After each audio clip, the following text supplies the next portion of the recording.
Денеска започнува втората недела во која децата нема да бидат во училишните клупи. Со одбивањето на понудата за покачување на платите од 10%, СОНК реши да продолжи со уцени кои се единствено на штета на образованието на учениците и им го отежнува секојдневието на родителите, напиша премиерот Димитар Ковачевски на неговиот Facebook профил. Владата прави сериозни напори за да се избори со кризата, да ги амортизира поскапувањата и да обезбеди достоинствен живот за нашите граѓани, пред се за најранливите.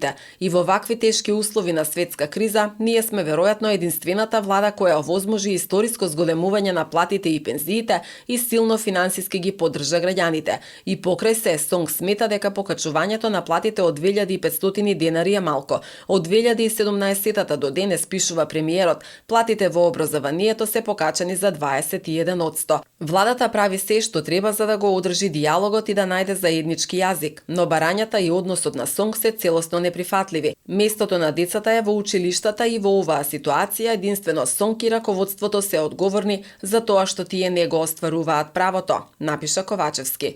И министерката за труд и социјална политика Јованка Тренчевска смета дека владата понудила добар процент на зголемување на платите за вработените во образованието и во детските градинки и дека СОНК требало да ја прифати понудата, а наставниците, професорите, негувателите и воспитувачите да се вратат во интерес на децата, нивното згрижување и образование. Одбивањето на понудата, вели таа, е уцена и грижа на синдикатот за сопствените интереси, а не за интересите на децата.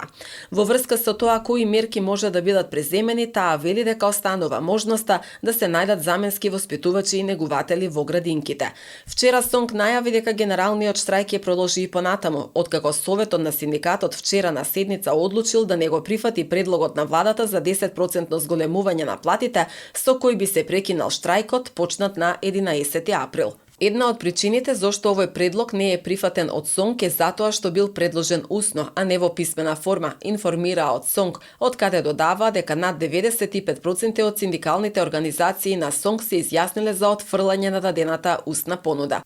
За СОНК зголемувањето на платите од 10% во детска заштита, основно и средно образование воопшто не кореспондира со висината на зголемување на минималната плата оваа година и не е соодветна стимулација за враќање на достоинството на професијата. СОНК бара зголемување на платите за 18,4% и нивно усогласување со минималната плата.